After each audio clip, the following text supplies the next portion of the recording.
इस एपिसोड का आगाज उस्मान और इसके सिपाहियों से होता है। इसे देखकर अलेक्सिस कहता है, लगता है उस्मान पागल हो गया है, मुट्ठी भर आदमियों के साथ मुझसे लड़ने के लिए आया है। उस्मान इनकी तरफ आगे बढ़ता है। सब लोग इसे तीर मारते हैं, जिसकी वजह से उस्मान और इसका घोड़ा नीचे गिर जाता है। इसके बाद 2 दिन पहले का सीन दिखाया जाता है, जहां एक आदमी जंगल में बैठा ये कहता है, ऐ मेरे दोस्तों, राज फाश हो चुका है। मजलूमों की आहें और माओं की दुआएं सुनी गई हैं। और चिल्लाते हुए कहता है, डरो नहीं, वो आ रहा है। फिर कहता है, जब हर तरफ नफ्सा नफ्सी का आलिम हो तो ऐसी सूरत में अल्लाह अपने बंदों में से उन लोगों को चुनता है जो हक और इंसाफ के लिए जालिम के सामने दीवार की तरह खड़े हो जाते हैं। इसके बाद हम उस्मान को एक आदमी के पास देखते हैं। वो इसे कहता है, कुछ रास्ते ऐसे होते हैं जो दिल और दिमाग को तेज करते हैं। उस्मान कहता है, मेरा दिल मजबूत है और अकल बहुत तेज है। और वो कहता है, सलाम हो तुम्हें। और ये लोग रियासत जिंदाबाद के नारे लगाना शुरू कर देते हैं। इसके बाद उस्मान को एक आदमी अपने पास बुलाता है और वो इसे कहता है, अल्लाह ने इंसान को पैदा किया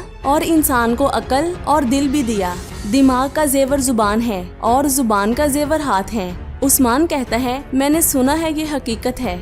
और फिर कहता है, जो कुछ भी ना होने से हुआ वो दोबारा नहीं होगा, जिसे जिंदगी कहते हैं, जो हवा की तरह उड़ जाएगी। उस्मान कहता है, ये भी हकीकत है। फिर ये आदमी कहता है, जो कोई भी इन दोनों को मतवाजन करके चलेगा वो पुरसुकून रहेगा। और जो सरदार रियासत की पासदारी करता है उसी सरदार की इज्जत होती है। और फिर कहता है, अब तुम्हारे दिल के ताले खोलने और दिमाग को तेज करने का वक्त आ गया है। हम तुम्हें और तुम्हारे मसलों को जानते हैं, लेकिन क्या तुम खुद को जानते हो? उस्मान कहता है, मैं अपनी गलतियों की माफी चाहता हूँ। ये आदमी कहता है, दुनिया में आग जल रही है। उस्मान कहता है, लोग मुझसे उम्मीदें लगाए बैठे हैं। वो जुल्म के खिलाफ खड़ा होना चाहते हैं, लेकिन हम ये कैसे करेंगे? ये आदमी कहता है, एक तुर्क बनकर और ईमान पर कायम रहकर। लेकिन ये काम कोई मोतबर आदमी ही कर सकता है। और कहता है, मैं अपने अबाओ इजदाद को सलाम कहता हूँ और मेरा सलाम हजरत मोहम्मद सल्लल्लाहु अलैहि वसल्लम और तमाम सहाबा तक पहुँचे। फिर कहता है, अर्तुगरुल के बेटे उस्मान, शैतानी फौज जमीन को जाया कर रही है और तुर्क फौज अमनो ईमान कायम कर रही है। हम मिलकर एक ऐसी रियासत कायम करेंगे जिसमें दूध में सफेद बाल भी साफ नजर आ जाए। उस्मान कहता है, इस रियासत पर मेरी जान कुर्बान हो। ये आदमी कहता है, अब सुनो, हमारी कहानी शुरू होती है। आप आए और हमारी पहचान हुई। हमारा पहला मकसद अपने लोगों को एक अजीम रियासत के ख्वाब दिखाना है। इस ख्वाब में चारों तरफ से लोग शामिल होंगे।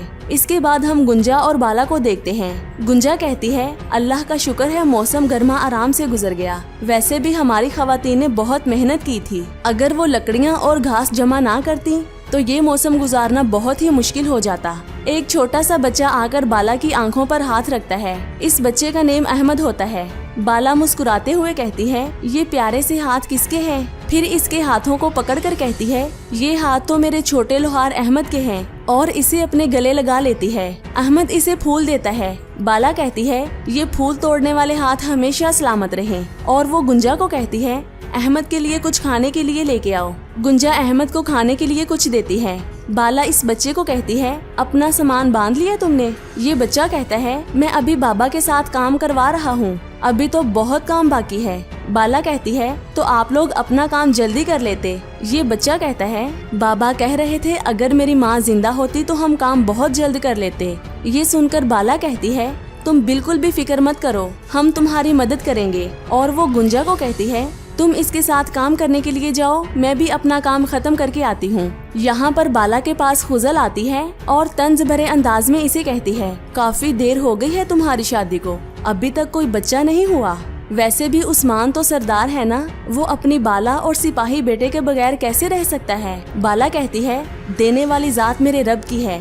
खुजल कहती है, बेशक देने वाली जात मेरे रब की है, लेकिन लोग बहुत बातें कर रहे हैं, बाला कभी माँ नहीं बन सकती।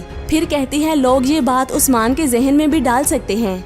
ये तो तुम जानती हो कि मर्द ज्यादा देर तक सब्र नहीं कर सकता, और अगर तुम्हारे खेमे में कोई और औरत आ गई तो तुम कैसे सहोगी? बाला कहती है, अगर तकदीर में यही लिखा है तो मैं सह लूंगी। इसके बाद गुंजा अहमद को लेकर इसके बाबा के पास आती है। अहमद अपने बाबा को कहता है, गुंजा खतून हमारी मदद करेंगी ताकि हम जल्दी से अपना काम खत्म कर सके। हसन गुंजा को कहता है, बहुत शुक्रिया मेरी बहन। गुंजा कहती है, चले भाई अब हम काम शुरू करते हैं। इसके बाद यहाँ पर हर तरफ तीर चलने लगते हैं। अलेक्सिस के लोग आकर इन पर हमला कर देते हैं। हर तरफ आग जल रही होती है। बच्चों के सीनों में खंजर मारे जाते हैं। इन्हें पानी में गिराकर मारा जाता है। दूसरी तरफ हम गुंदस और दुंदार को देखते हैं जो खाना खा रहे होते हैं। इनके पास मैंगल के लोग भी आते हैं। दुंदार खाने के लिए गुंदस को प्याज देता है। गुंदस कहता है, चचा जान प्याज का जायका कितना खराब हो चुका है। दुंदार कहता है, जिस सरजमीन पर मंगल पाँव रख दें वहाँ अच्छी चीज कैसे पैदा हो सकती है।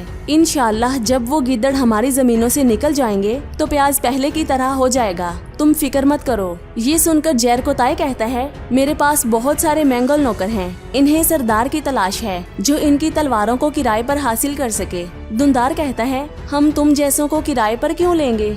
जैर कोताई कहता है, मैंने सुना है कि तुम लोगों ने कालजा हिसार फतेह कर लिया है। और हंसते हुए कहता है, बाजंतीनी तुम पर बहुत ही गुस्सा है। तुम्हें हम जैसे जंगजुओं की जरूरत है।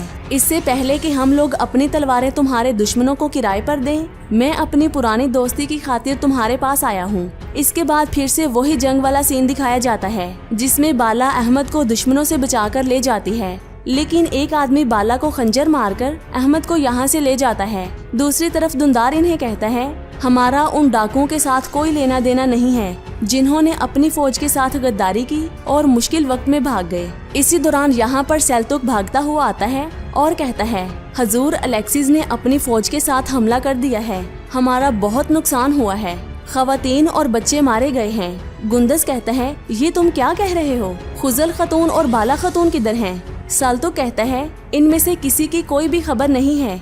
दुंदार कहता है, अगर पूरी दुनिया हमारे साथ लड़ना चाहती है तो फिर ऐसा ही सही। इसके बाद जब बाला को होश आता है तो इसे हर तरफ चीखों की आवाज सुनाई देती है। वो बहुत ही परेशान होती है। बहरू उन सब बच्चों को उठाता है जो अपनी माओ के इर्द गिर्द रो रहे होते हैं। बाला भागती हुई एक बच्चे को पकड़ती है और इसे अपने सीने से लगाकर बहुत ही रोती है। अलेक्सिस के लोग बहरू, हसन और इसके बेटे को कैद कर लेते हैं। चलते चलते अहमद नीचे गिर जाता है। बहरू इसे उठाकर कहता है, अहमद सिपाही बहादुर कभी भी नहीं हारते और ना ही कभी मायूस होते हैं। मेरे शेर खड़े हो जाओ, उस्मान हमें बचाने के लिए आएगा। अहमद कहता है, मैं उस्मान का सिपाही हूँ, मैं इन बुज़दिलों के सामने कैसे झुक सकता हूँ। ये सुनकर एक आदमी इन्हें मारने लगता है। बहरू जोश में आकर कहता है, हम उस्मान साहिब के सिपाही हैं। इनके पीछे सब लोग उस्मान के नारे लगाना शुरू कर देते हैं। इनमें से एक आदमी अहमद को मारने लगता है, लेकिन इनका सरदार अलेक्सिस इन्हें रोक देता है और कहता है, ऐना लोग के जमाकश और बर्दाश्त करने वाले लोगों, काफी वक्त से तुम लोग सोए नहीं। कालिजा हिसार में जो कुछ हुआ वो सुनकर तुम लोग खौफजदा हो गए होंगे। जालिम उस्मान और इसके लश्कर ने हमारे भाइयों को जिंदा दफन कर दिया। उन्होंने माओ की कोख में बच्चों को मार दिया और आज उन्होंने हमारे गिरजाघरों को आग लगा दी। और कहता है, इन वहशियों ने जिस जमीन पर कदम रखा वहाँ खून की नदियाँ बह गयी। फिर कहता है, मैं एनाकोल का तैकफर अलेक्सिस हूँ। मैं यहाँ पर तुम्हारे लिए अमन लेकर आया हूँ। मैंने इन लोगों से ऐसा बदला लिया है कि मरते दम तक ये लोग मुझे याद रखेंगे और जिस दर्द से हम गुजरे हैं इन्हें भी ऐसे दर्द से गुजरना होगा। ये सुनकर बहरू कहता है, अब उस्मान के हाथों तुम लोग नहीं बचोगे। यहाँ से एक बूढ़ा आदमी कहता है, कहाँ है उस्मान? मैंने उसके सर की शराब पीनी है। अलेक्सिस कहता है, मैं आज तुम सबसे एक वादा करता हूँ, उस वहशी का सर हमारे नेज़े की शान बनेगा और इन शैतानों ने जो किले हमसे छीने हैं वो किले एक बार फिर से हमारे होंगे। इसके बाद हम उस्मान को देखते हैं जो हमले वाली जगह पर आकर पूछता है, ये सब किसने किया है? बतू कहता है, ऐना लोग के तैकफुर अलेक्सिस ने। और कहता है, भाईजान जानी नुकसान बहुत ज्यादा हो चुका है। यहाँ की हालत देखकर उस्मान कहता है, हमले के वक्त हमारे जवान कहाँ थे? गुंदस भाई कहाँ थे? और सिपाही कहाँ थे? उस्मान सबको हौसला देते हुए कहता है, सब ठीक हो जाएगा, बस मेरे भाइयों हौसला और सब्र करो। इसके बाद बतूक उस्मान का बाजू पकड़कर कहता है, भाई बाला खतून बहुत ही जख्मी है। उस्मान बाला के पास जाकर आवाजें देता है और पास खड़ी खतून को कहता है, इससे पहले कि मेरा दिल फट जाए आप कह दें कि बाला बिल्कुल ठीक है। ये खतून कहती है, अल्लाह का शुक्र है अब ये बिल्कुल ठीक है।